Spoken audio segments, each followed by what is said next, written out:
Hello all, welcome to our YouTube channel Movie Sites. Here is my review of the OTT documentary film Nayanthara Beyond the Fairy Tale, which is streaming on Netflix in Telugu language also. ఈ documentary ఫిలింలో Nayanthara journey ఎలా start అయింది and తన struggles and ఫైనల్గా విఘ్నేష్ శివన్ అనే director గారిని ఎలా కలిసింది అండ్ పెళ్లి చేసుకుంది అనేది కంప్లీట్ స్టోరీ.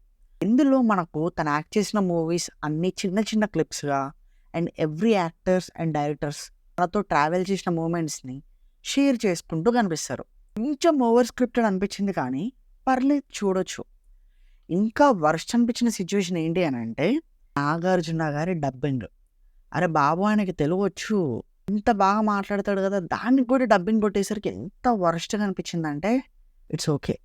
యాక్చువల్గా ఈ ఫిలిం 2022లోనే రిలీజ్ అవ్వాలి, కానీ కొన్ని కాంట్రవర్సీస్ వల్ల ఇప్పటిదాకా లేట్ అయిందంట. ఆ విషయం అందరికీ తెలిసే ఉంటుంది, ఎందుకంటే రీసెంట్గా మన ధనుష్ గారు అండ్ నయనతార గారి కాంట్రవర్సీ ఇష్యూ చాలా వైరల్ అవుతుంది కదా. సో దాని గురించి నేను మళ్ళీ చెప్పాలి అనుకోవట్లేను.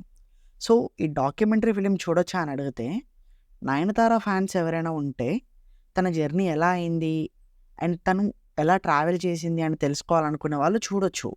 అండ్ ఇంకొకటి, మన లైఫ్ కన్నా పక్క లైఫ్ ఎలా జరుగుతుంది, పక్కన వాళ్ళ లైఫ్ మీద ఇంట్రెస్టెడ్ ఉన్న పర్సన్స్ ఉంటారు చూసారా, వాళ్ళు కూడా చూడొచ్చు. రెస్ట్ ఆఫ్ ద పీపుల్ చూడకుండా అంత అవసరం లేదు అండ్ అంతేం అవ్వదు అని నా ఒపీనియన్ మాత్రమే. సో మీరు కూడా చూసి మీకు ఎలా అనిపించిందో కింద కామెంట్స్లో చెప్పండి. ఇలాంటి complete reviews, suggestions and updates ఇంకా కావాలి అనుకుంటే మన ఛానల్ని సబ్స్క్రైబ్ చేసుకోండి అండ్ ఆ నోటిఫికేషన్స్ కూడా ఆన్లో పెట్టుకోండి. Thank you and will see another video. By.